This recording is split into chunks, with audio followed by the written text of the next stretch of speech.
I know you may have lots of kids or grandkids, and uh, anyway, so that's there. So that's for afterwards. So and Beth is with me here. She's really the one that got me going on the book, got me started on the book. I wrote about this in my foreword that I would tell stories from time to time about something that happened to me when I was a test pilot or flying in Vietnam or uh, what have you. And she would say, you need to write that down for the kids or the grandkids. We didn't have any grandkids at the time. Uh, we have 11 now, all 6 years old and under. So we spend a lot of our time visiting them because they're in two different states, three of them in Texas, but three different towns, Houston, Dallas, and now near San Diego. So they're spread out. So we travel. And but I know some of y'all do that too. So anyway, back to the story. So I said to Beth, well, yeah, I'll write it down. I'll write it down. She said, no, pick up your computer right now and start. Tell me that, write down that story that you just told me. And so I did that. And for a couple of years, I was just, thinking about, I was writing down some of the more exciting stories that happened to me when I was a pilot, maybe flying in combat or a test pilot when things didn't go well, and writing those down, jotting them down, keeping them on the computer. But I didn't really get serious about writing a book until we bought a place here, and we started traveling back and forth initially before we moved up full time. And I discovered that UNC Asheville had a writing course. And lo and behold, it was a writing course on memoirs. So I said, wow, this is providential. I need to sign up for this thing. I was out of state, so I had to pay the full price, but it was well worth it. And that's what really got me serious about writing and writing a book, not just a collection of stories, because this was a laboratory course or laboratory is not the right word, but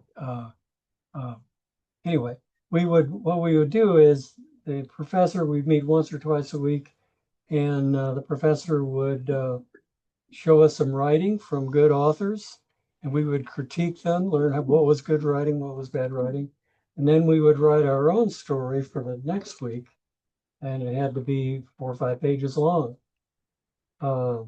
And then the class would critique those stories. But it was in a kinder, gentle way. What did you like? What didn't you like? But when you say what didn't you like, be specific, but don't be nasty about it. So it was a great experience. And what I found was that when I showed them some of my stories that I actually wrote for the class, that I seemed to get a good feedback, a lot of good feedback, both good and bad, but there's some interest there. So that got me thinking, maybe this could be a book, not just a bunch of stories. And one thing led to another, but many of the chapters in this book started off in my class as a class assignment. Now they've been worked on and edited and changed and a lot done to it, but actually that's what got me started. And then there was a thing about, well, is this going to be a book for the family? I really did write it for the grandkids. And, but then I got to thinking, well, what would it take? Could I have the same book for, a broader audience that might be popular to sell?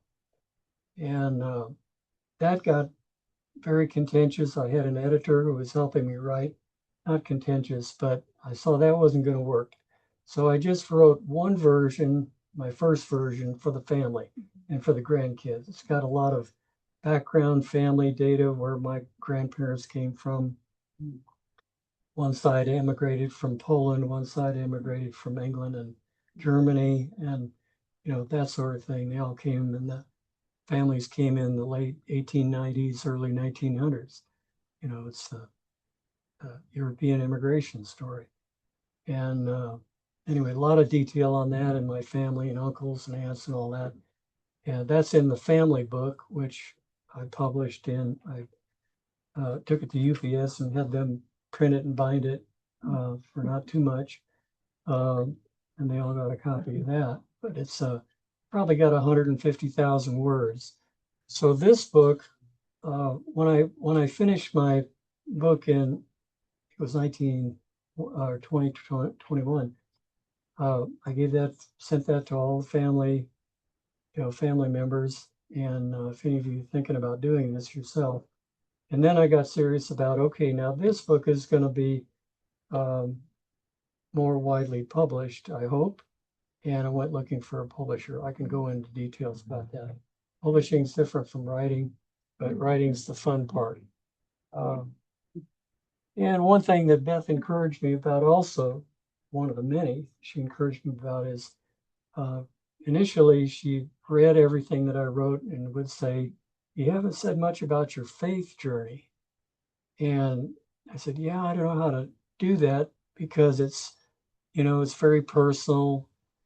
And also my editor tells me that will limit the scope of who would want to read this book. If you put faith on the front, okay, that's a Christian book. We'll put that over in the Christian book category and or in a different category, and it's not going to get a widespread circulation most likely.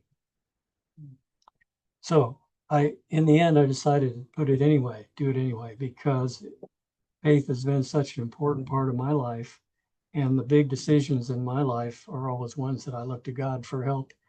And as I thought about my life, it's continual all through my life. I'm, looking for His help and His guidance and praying for the Holy Spirit to help me in whatever thing I've gotten into up over my head, usually. So Beth was a great help to me. Not only in the editing, but just in how should I do this and what should it look like? And so my first faith journey is part of that. So that's a little about how I got started in this. I thought you might be interested. Well, any questions first before I press on? Yeah. When we talked yesterday, I told you I've just read a few pages actually, but the interesting part, that the faith part hit me right away. Can you all hear him in the back? The first part of what I read, and you were talking about in that first scene where you're ejecting from the airplane, and yeah, there's some vignettes in there, Lord help me, or Lord, and I was just wondering, is that do you remember praying at that moment? Is that yeah, I got it. Did you all hear that question? So that was part of, and I actually wrote about it later in the book that you probably never get there, but my grandparents, we lived with my grandparents. My dad was a pilot. He went overseas during World War II and also during the Korean War. And when he did that for years at a time, we'd go home and live with my mother's mother, grandparents in Milwaukee, Wisconsin. And they're the ones who really laid the foundation for my faith, telling me who God was, and you need to pray to God, and He listens to you. And if you need help, He's the one to pray to. So that was really the foundation of, that's where that came from. In moments where I'm just scared out of my mind, Lord help me. That's a prayer that comes, or help me get out of this, or whatever. I think the title is perfect, and it comes from Scripture as well. So, thank you. And by the way, the title is "The Sky Above" is out of Psalms 19:1, which I have in the front. The heavens declare the glory of God, and the sky above proclaims his handiwork. Psalm 19:1, that's the English Standard Version, which I like, and so that's where the title came from. So, Obviously, you survived. pardon? Obviously, you survived. I survived. Like that. Yeah. So, and this is the jacket we wear flying our NASA T-38s, not really up in space because it's in space we're just comfortable. You know, we don't have to wear shoes because you're floating. We just wear something like, you know, shorts or pants. If you want to wear them in a shirt or say a rugby shirt or a pullover shirt or something. So it's hot up here and I'm going to take this thing off. If anybody would like pictures with me wearing it later, I'll be glad to do that, or for you or your grandkids or whatever. But I thought I would. It also shows the patches for each mission. The crews would design their own patches. And of course, we had to get them approved. And here's a patch of this is my first flight. It was a Department of Defense flight, classified. So we couldn't put too much on the patch, just the eagle and the flag. It's always one of my favorite. This patch was a laboratory flight. We had the space shuttle and we have it's supposed to be a sunrise, but one of the NASA higher ups said, that looks like a nuke going off. We need to change it, but we managed to talk about it. It's just a sunrise. You know, sometimes it's just a sunrise. And, you know, 4 flights in the space shuttle. Any other questions? Okay, here's some surprises or things you might not read about in the book. One of them, well, I'll just put it out there. It's kind of a technique. So I was going back and trying to recall these memories. And we all do this. But what I learned through this class I took is there are techniques to do this. And so one of them is you get yourself in a quiet place. If any of you are thinking of writing, and you try to remember, okay, what room was I sitting in? What did it look like? What was I hearing? What was I smelling? Was I tasting anything? You know, and put yourself back in that environment and just think about it. Who was around me? What were they saying? Is there any music? What sound? You know, those kind of things. And sometimes the memories will just unlock and they start flowing. Now, here's the thing about memories. Are they accurate? Right. And you probably know from reading that no, they're not entirely accurate, because if you don't go over that, you know, neuron connection multiple times all the time, you're going to lose it and it's going to pick up some other information and you'll remember a little incorrectly. And the police have problems with this, and eyewitnesses to the same crime, you know, they'll see different things. Accident investigations have trouble, and I've been on several airplane accident investigations with the Air Force and NASA, and it's amazing. You know, 3 people watching this airplane crash, and they've got completely different stories as to what happened. Yes, the engines were running. No, the engines weren't running. Yes, there was a big fireball. No, there was no fireball. Wow. So, you know, big things. So your memory, even recent memories, are not always correct. But does it make a difference if you're reading a book? Maybe it's not entirely accurate, but I like to think of it as the emotional feel. If the emotional feel, that's what I'm trying to get across. You know, I use conversation, which is one of the techniques of an author. In other words, he said, she said, you know, that kind of thing, throughout the book, to break up the text and to make it more interesting, or to emphasize a point. And were those conversations exactly like that? No, they weren't. But as long as I get across the point, the emotional feeling of what was going on, the event that happened or the thing that happened or the decision that I made, then that's what I'm after as an author. So, Sorry, John. no problem. So that was one thing. So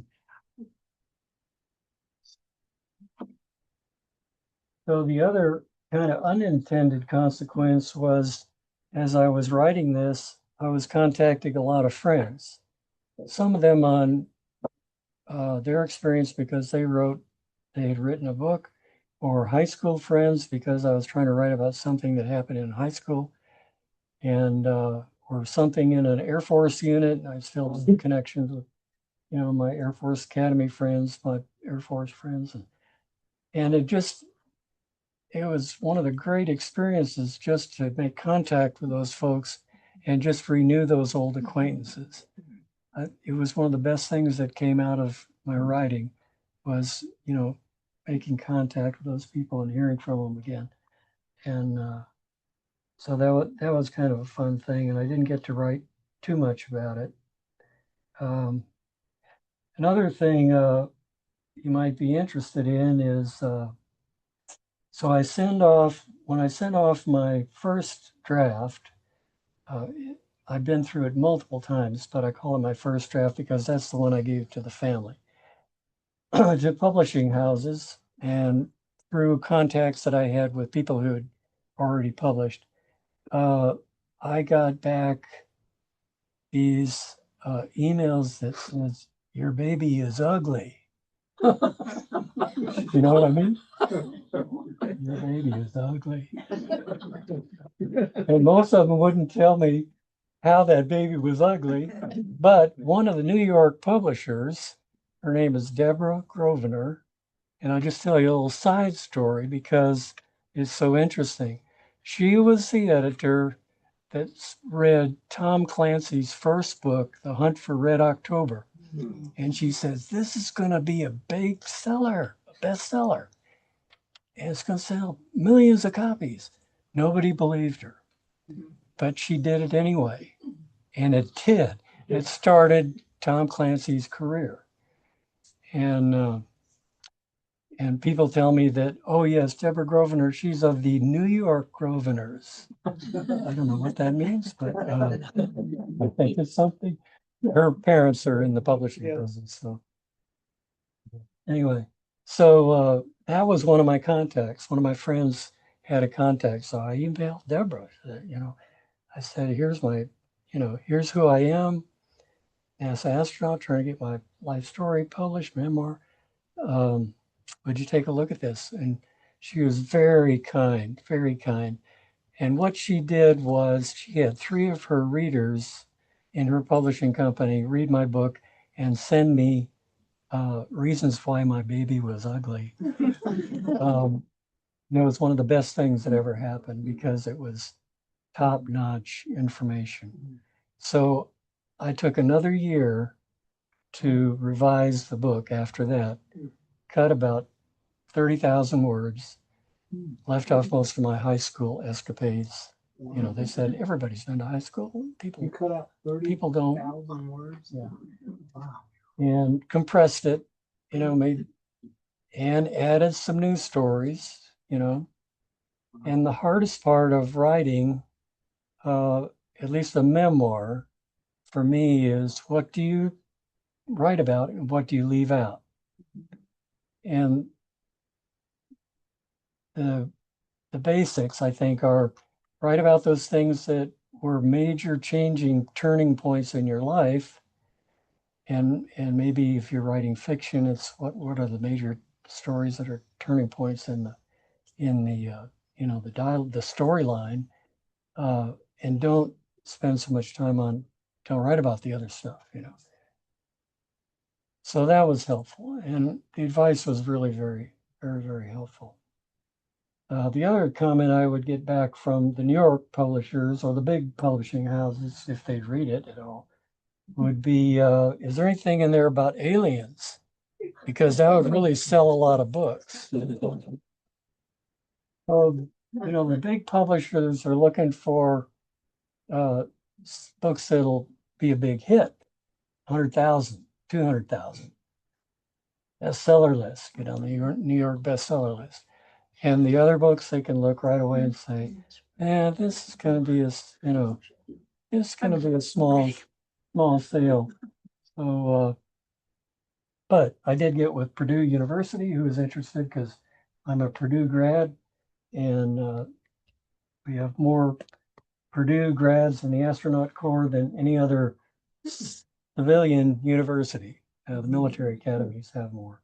But so Purdue's a big fan of mine, and I'm a reader for them now. So I get these texts and try to work with the author on what they can do, just based on my experience. So those are some a little bit of what's going on. So here's a question for you, and see if you've got any interest in this. So reading the book, if you've read it, did this bring out any feelings in you, identifying some of the same experiences you've had, or at least same emotions, maybe fear, anxiety, accomplishment, sense of accomplishment? Was there any of that reflected back to you, or did you think about it as you're reading the book? I'll admit I only got through the first chapter so far, but my car accident, I could feel some of that in the plane crash, and yeah, just the need to get Good. back and behind the wheel. Can y'all hear? Comment. I said that his first chapter, which I admit is all I've gotten through so far. I said my car accident, I could see that with the plane crash and just the feeling of needing to get behind the wheel when you don't necessarily want to get back behind it again. But yeah, that anxiety behind that, I could feel that. Thank you. Anything else? Yes, Edna. Some identified. We're in the same time frame, and some of the things you mentioned, it took me back. I remember watching every one of the space flights, and Alan Shepard. Shepard, 6th, 5th grade, and they had us all come in and watch it on the TV. So it brought back all of those wonderful memories there. And I loved all of your references to your faith and scripture and the universe. And I quoted you 2 weeks ago on Epiphany in my sermon. So there you go. Thanks for that. You gave me some inspiration. Well, thanks to the Holy Spirit, Yeah. Billy Graham, and when you were a cadet at Air Force Academy, did you ever have an inkling of an idea that you'd be his next door neighbor? No, I didn't. But I have to say that he was so imposing. I was just taken aback. He's got these piercing, at least to me, it was piercing blue eyes, just look like they're drilling right in you. And the first words out of his mouth when I sat down with him in a couple of chairs, we were just talking, getting to know one another for a couple of minutes. He was getting ready to do his talk at the academy. He said, "Son, have you been saved?" And well, oh my gosh, I'm trying to saved. I guess so. I don't know. Maybe not enough. I don't know. I said, "Yes, sir, I am." But wow, but he was very impressive. Yeah, that was a neat experience. Any other comments? Well, just the feelings of trying to help the family after the accident, the Challenger. We all want to do better, trying to help, and appreciate. Yeah, that's a tough. I wrote a chapter on the Challenger accident because I was for those of you that haven't read the book, that's okay if you haven't read the book. I was the family representative from the astronaut office to stay with the family during the space flight. And it was for exactly this reason, in case we had an accident or just an incident, so that I could, it was my job to take the families down to Florida, to the Cape, make sure they got checked into their hotels, had a bus and a couple of helpers helping me. And then we'd pick up the families before launch take them up to the launch viewing area and be with them there and their kids in case something happened, which, yeah, when we lost Challenger, that was really a tough time getting everybody back. And I said some really stupid things to the family, one of which I wrote about in the book, because their oldest son, Richie, was just, I think he was a freshman at the Air Force Academy. And as we're walking to the bus after the accident to go to the crew quarters and see what was next, he said, "Do you think they could be alive?" And I said, "No, Richie, I don't think so. And you're the man of the house now, and you need to take care of help take care of the family," which was the wrong thing to say at the time, really. I mean, to put that kind of a burden on Rich, I regret saying that, but the best thing you can do, and as you all know, in times of tragedy, is just be there, listen, and be by someone's side, and do what you can to help, but don't try to give advice or, yeah. Anyway, those were tough times. That's another thing about the book. If you're going to write a story about your life, do you include just the good stuff? So, I want to look good. Or do you include some of the bad and the ugly as well? And not everything is there, but I tried to include some of the failures and bad decisions I made along the way, because they help, that's part of my life, and they help form my opinions in my life. And that's the way life is. We're not perfect. So hopefully that's reflected in the book. Well, I haven't read it. Did you include anything about the training that you had? Yes, I did include a lot of the training, both as pilot training and astronaut.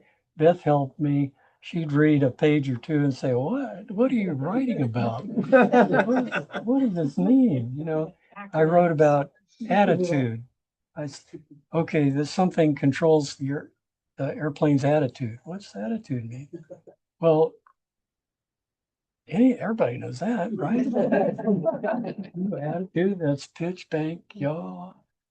No, they don't. So Beth helped me a lot to rephrase things so that people could understand who weren't astronauts or fighter pilots or have any flying experience at all. That was a great help. And Beth's not afraid to tell me, my baby's ugly. I think what you said about your nausea on two of the flights, by the third flight, you sort of Space flight.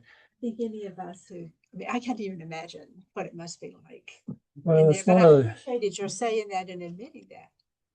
Well, a lot of astronauts don't want to talk about it, don't talk about it, because it's seen as a weakness, But the facts are that about 50% of all the astronauts who go into orbit get nauseated, some enough to throw up. And I figured, man, I'm a fighter pilot, a test pilot. I love roller coasters. That's not going to happen to me. But it did. Because what happens is when your body goes into weightlessness, the doctors tell us, that those signals that the brain is used to getting from your feet on the ground, the weight of your arms, your inner ear that has gravity, right? And you got these semicircular canals, and it spins that fluid as you move your head around. When you're weightless on orbit, going around the Earth or going to the moon, the body's not getting those signals. So there's kind of a mismatch in what your eyes are seeing and telling the brain, and what the rest of your body is feeling, and that causes nausea. It's similar to seasickness, but it's not identical. In fact, initially we started taking seasickness, Dramamine, scopolamine, and some other, anti-seasickness drugs, either before we went on a launch or during, once we got on orbit. And those were not too effective. What was effective, I don't know what they're using now, but what was effective was a shot of an anti-nausea drug that they give cancer patients, and that's mentioned in the book. And I found that when I was on Earth and we took this shot to see if we had any reaction to it, it just made me so tired. I just could hardly do anything. But on orbit, it didn't, and it just cut the nausea right away. My symptoms were, if I moved my head or just moved around at all, I'd get this wave of nausea like I was going to throw up. And I had my barf bag ready to go in my pocket, but never had to use it. Anyway, it just cut those symptoms. I'd get those symptoms maybe every 20 minutes or something, 15, 20 minutes. And so you just wanted to be still and not move around at all when that happened. So this happens to about 50% of the population that goes up in space. Probably the worst case that I'm aware of was Senator Jake Garn, who flew the shuttle back in the days when we were flying, the first Democrat, the first Republican, the first senator, the first House of Representatives, the first newspaperman, the first, everybody wanted to be the first into space. So there was a long line of people to be first. And Jake was the first senator and fly in space. He got sick and stayed sick for the whole flight. So we always referred to that as a full Garn. And how sick do you feel? Were you half a Garn or full Garn? And I can tell that because Jake Garn's a great guy. He spent some time in the astronaut office while we were training him to fly on the shuttle and be safe on the shuttle. And when he got back, he told that story. So he wasn't ashamed of telling it. But for the general population that goes up, it doesn't matter what your experience is, about half of the people are going to feel bad. So they're taking some anti-nausea drugs. I don't know what the latest one is that they're taking. Drinking salt water Salt water? when you were going to land. Oh, You have to yes. drink the salt water. That would have made me sick. Oh, yes, and it can. So what they do is here's why we take salt water. So been up in space for 5 days, 2 weeks, 3 weeks on the station. Now they're up for 6 months. So before you come back to 1 gravity, your body has lost a lot of fluid and weightless. And it doesn't matter how much you drink, because you're weightless, your muscles will start shrinking. We can exercise and prevent some of that, most of it. But we can't do much about the water intake. So I think it's about 12 hours prior to landing or re-entry, we would start drinking salt water. And the salt water was to, get the salt in your system, get the blood pressure up so you wouldn't pass out if you get up out of your chair. And they put, syrup in it, different flavors of salt water. And you got to try them out ahead of time. Okay, which one of these can I tolerate? But they were all pretty bad. And of course, the worst thing was, I didn't write about this in the book, but worst thing was you've done your saltwater loading, we call it, And they're big bags. We carry all the fluids in these bags with a plastic straw that, ties off, and you squeeze it so that you can drink it. You can't have an open container in weightlessness, Right, obviously. right. You just water will flow down. So you've had your 3 bags of salt water and you're getting ready to land, do the deorbit burn, which slows you down so you can re-enter and come into the atmosphere and land about 45 minutes later. And they say, oh, wave off, wave off. The weather's just turned bad or the forecast is bad now. Oh no, we got to do the salt water. Oh, sometimes the wave off was just for an orbit or two. If it was for more than one orbit, you had to drink more salt water. Not, to my knowledge, nobody ever threw up, but maybe some did and I just wasn't aware. But it was pretty nasty to try to drink that stuff down. So did you ever say to yourself, if we can send a person to space, why can't we make this drink better? It seems to me that's possible. Well, that was, the doctors were in charge of that one. Yeah.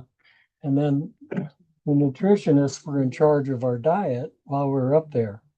So the way this worked, I don't think I wrote about this in the book either, but it's kind of interesting. We had basically freeze-dried food. We had a warming oven. We didn't have a microwave. This is 1970s technology, space shuttle, but we had a warming oven, convection oven, and we had hot water and cold water that you could put into bags and squeeze up the food and then squirt it through a tube, or we actually had pouches of peas, pouches of maybe beef or chicken. Hmm? Space sick. Too much, okay. Yeah. Because I do know that you lose your sense of taste at that point. Are you kind of happy that you lost a little bit of it? No, you do lose your sense of taste.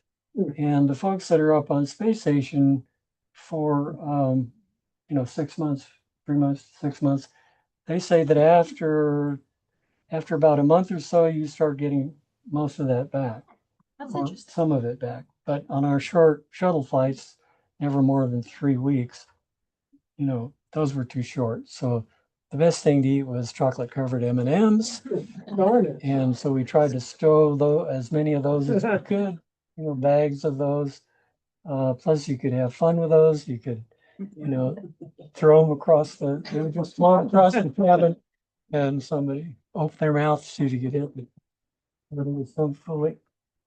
If anybody ever asks you about that, I didn't do that. I didn't say that. We were working up there. We were working hard for the government. Seriously. With your taxpayers' money.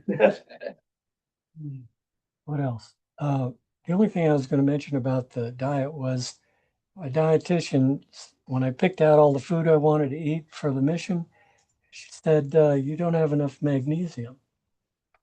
I said, magnesium? I'm only going to be up there for, 10 days. Is that really a concern? And this is kind of in true government fashion, well, my job is to make sure you have a balanced diet. You need more magnesium.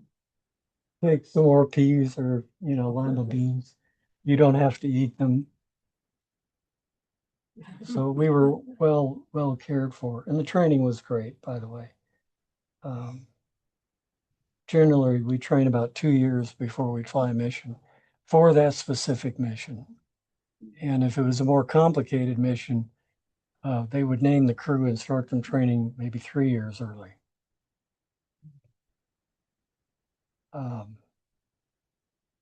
What else? What other questions do y'all have? Are the trainers all people who have done it themselves? No. Or do you have people who've never done it? No, the trainers are people who've really never done it, but they're experts in their area. There'd be somebody who'd train you on a computer. He was the expert on computers. Some, our trainer on how to do a rendezvous join up, shuttle with space station or a satellite. We had simulators that we could fly, but they were experts in that and would tell you how to do it, and they were great, good training. We trained a lot on our ascent and entry because those were critical times, and the ascent is the most critical, really the most critical. I'll give you an example. As the commander, I had, so it's an 8.5 minute ascent. And the ascent is divided up into, in my mind, these about minute to 2 minute segments. The first 2.5 minutes, you're on the solid rocket boosters. Okay, if we lose an engine, what do I do? If we lose a computer, what do I do? If we lose cabin pressure, what do I do? So we had some basic emergencies where we trained to take action for those. Okay, once the solid rocket boosters come off, now I've got a different things that I can do. If I lose one engine, 2 engines, 3 engines, if I lose a computer, we had 4 computers, and they were these powerful. They had 256K memory. No.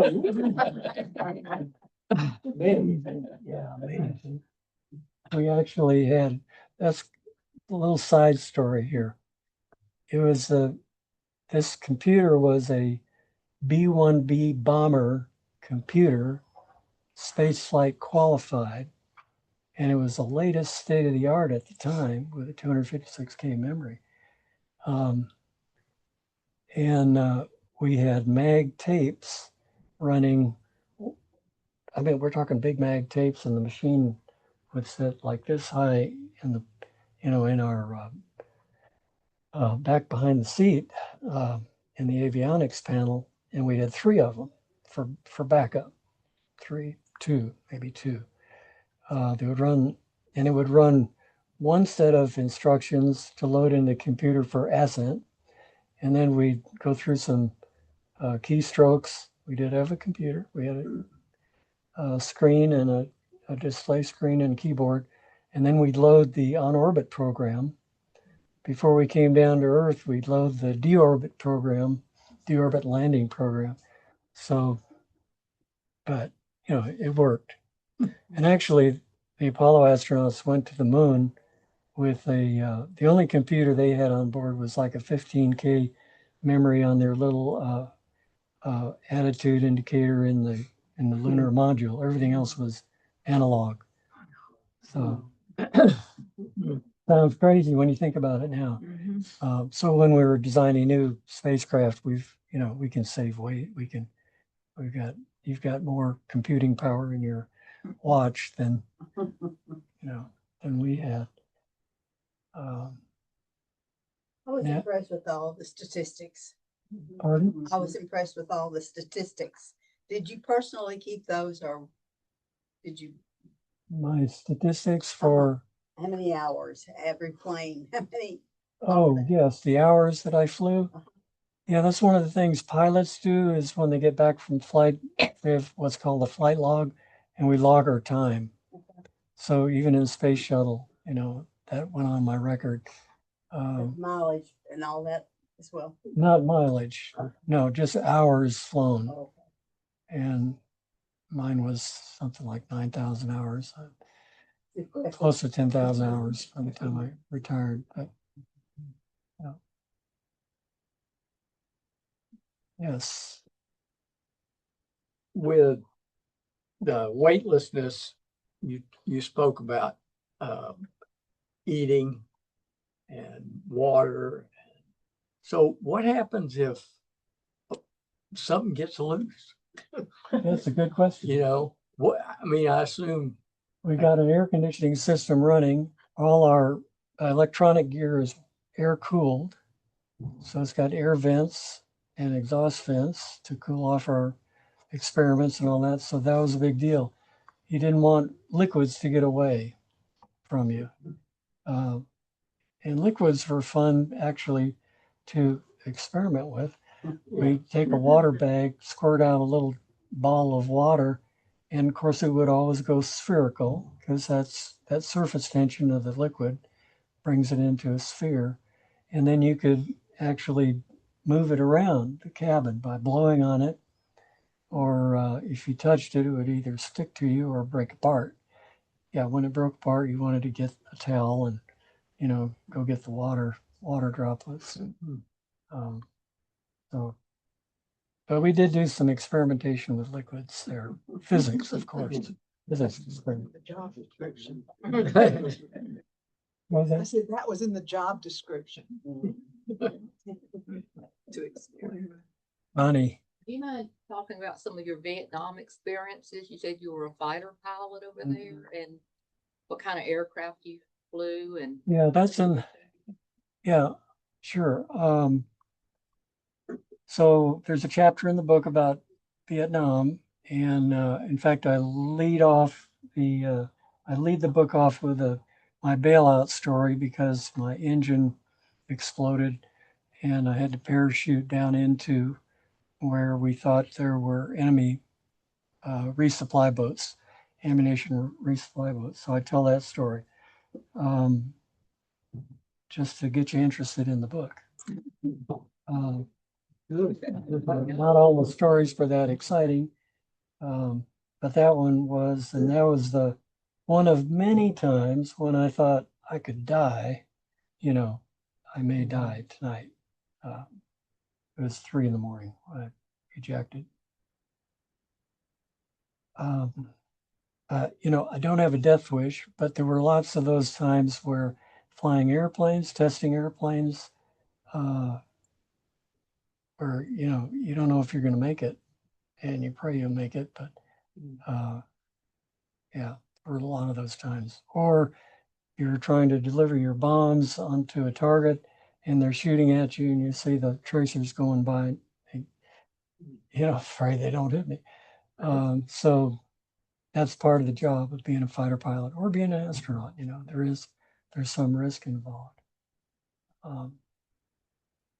Yes. Talk about your reunion with your dad.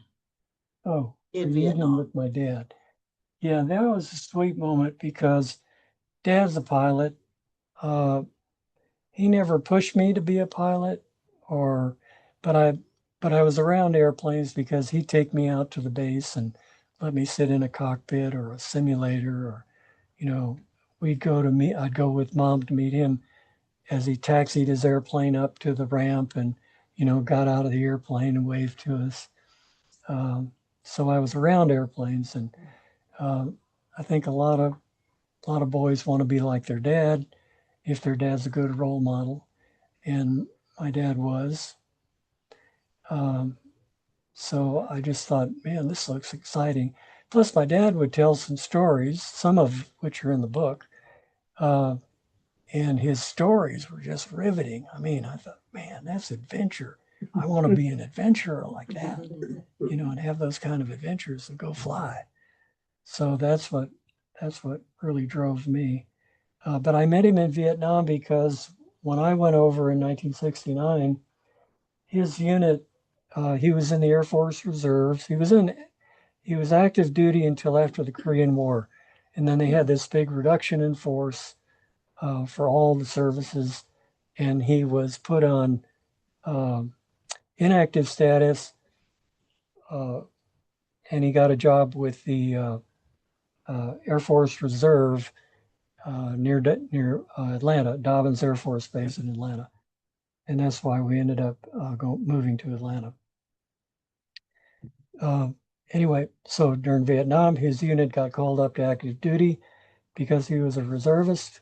And what that call up does is it's a government law that they can call someone up, but they're guaranteed their same job or equal job when they get back. They draw their Air Force pay while they're with the Air Force, not their dad worked for Eastman Kodak at the time, his civilian job, but he was guaranteed a job when he came back. So he would make trips. He was flying cargo airplanes with resupplies, engines, jet engines, propeller engines, big cargo, big outsized cargo tanks, jeeps, stuff like that in this big cargo airplane. So he would tell me, this was before email or internet or cell phones or anything. How we ever did some of this is beyond, I can't remember how we did it. But, somehow I got a letter, or occasionally he would be able to use the Air Force teletype network. And he says, I'm going to be at such and such a base on this day at this time landing, and can you meet me? And so I'd arranged to get a ride with some of these cargo airplanes that were resupplying going around Vietnam. I'd jump on one of those and fly up to a base where he was going to land. One time I landed with him. I landed before he got there and then watched him land. He taxied in. He gets out of the airplane with his crew, about 8 people probably. It's a big cargo airplane. Most of them are concerned with the cargo that's there, but he's saying, why don't you jump in the cockpit and fly with me down to, we were up in the north at Da Nang, a place called Da Nang. Fly with me when we go down to Saigon, and we're going to spend the night there, and we can both spend the night, and which is what we did. Had a lot of fun, and father and son together. Those are great memories.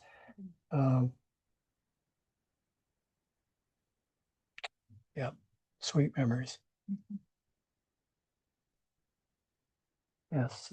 Another question? Did you ever take your children up Oh, flights? Yes. Is there any chance you'll be able to take your grandchildren up? Not grandkids, but I took the kids up. We were part owners in an airplane with when I was with NASA, and it's a twin. We had 2 different airplanes. One was a light twin, carried 4 people. Another one was like a medium twin engine prop had 6 seats. So we'd carry the kids and the dog. We'd fly up here to Montreat and, park at the Asheville airport, rent a car. And we got around. That's the way we did a lot of vacations, going to Colorado, up here. Where else did we go? We took our son to the Naval Academy in the airplane when he was. It's kind of cool. Yeah, it was pretty cool. So I always had an airplane that I was a part owner in, and sometimes full owner. Pretty much, most of my life. Not the early career, but later on, I'd go in with other guys and say, "Hey, let's get together, buy an airplane. We'll share costs and all that," which is a good way to operate something like that. It's a lot like a boat, though, because it's a money pit. You just money in there. So you want to have somebody to spread the joy. Okay, gosh, I we're have a question. running out of time here. Back to the space flights. Mhm. I understand that quite often research projects are done for various schools or various research organizations. So tell us about those. Did you ever have one of those? Oh, yes, all my flights. The government would give a grant to a university to solve some problem. Or maybe it was basic research. So we flew a lot of those experiments on board shuttle. My 3rd flight, for example, we flew just under 100 experiments, different experiments. And some of them were commercial, for commercial companies where we knew enough about their experiment to operate it and collect data, maybe to talk to somebody on the ground if we had a malfunction. But if it was commercial, they didn't want to tell you everything because that's proprietary.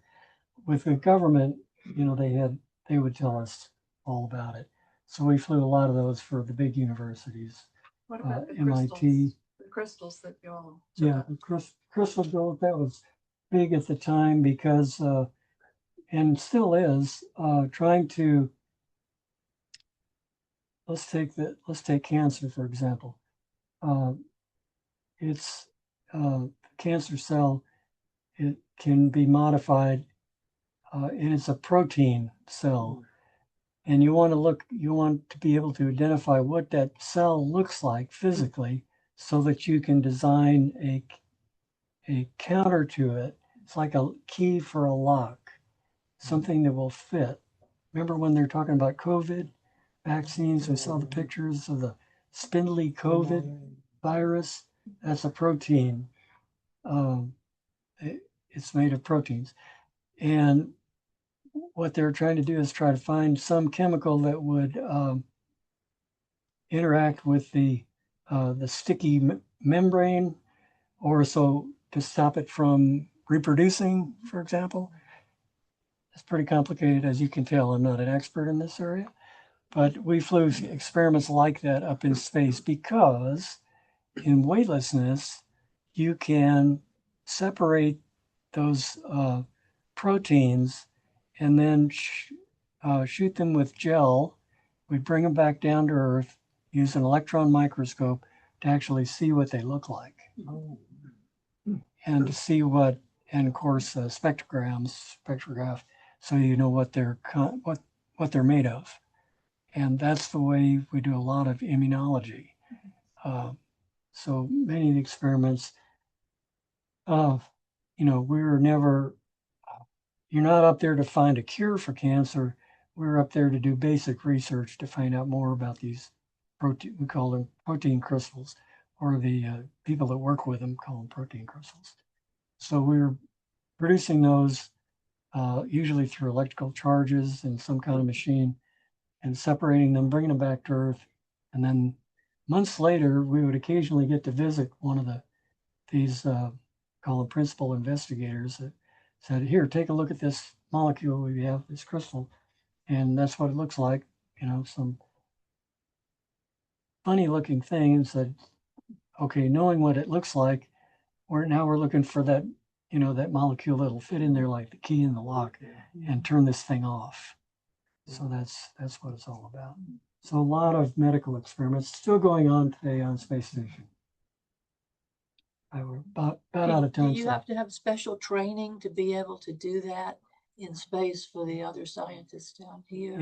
We do training on the experimental, the apparatus itself, so that we can operate it and properly. Now we don't, the real work is done after we take it back to Earth and they take a look at it, and all the experts, that biologists and can take a look at it. But we know enough to operate it.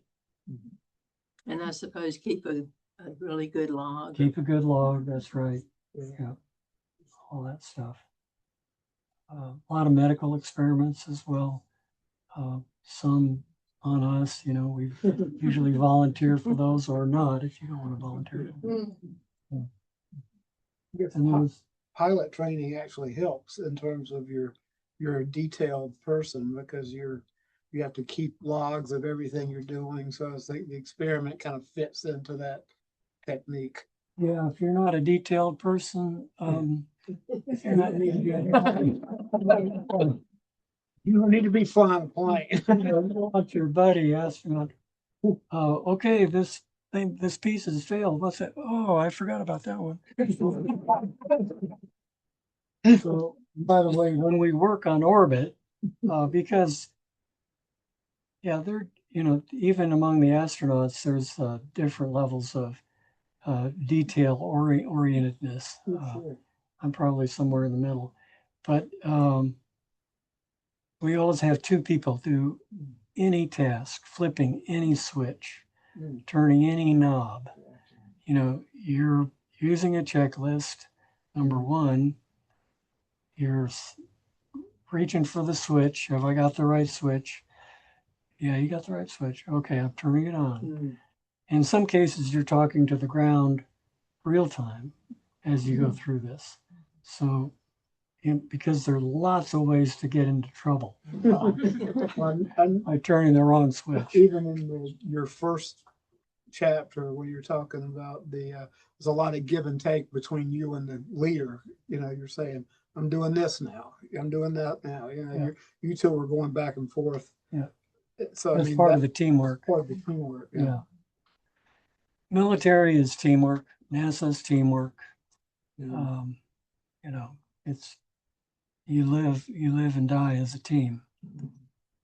Yeah, I think we gotta call it quits here. I think there's one more question. huh?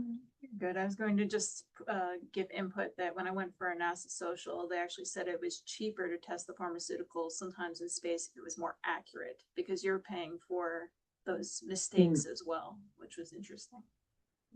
So that was why sometimes you get some of that. We had, I went to behind the scenes on, it was a CRS 14 Dragon that was going up, and they said they were testing bioillumination and how that would actually play into how the cells functioned. So it's just interesting. Good, interesting. I didn't know that. Well, thank you all. I think we'll call it quits. Books, pictures, trinkets.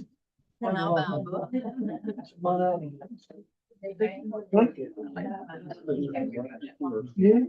My grandmother, give an autograph it to my husband who flew small. Did that. Yeah, I was, yeah, just about California for me.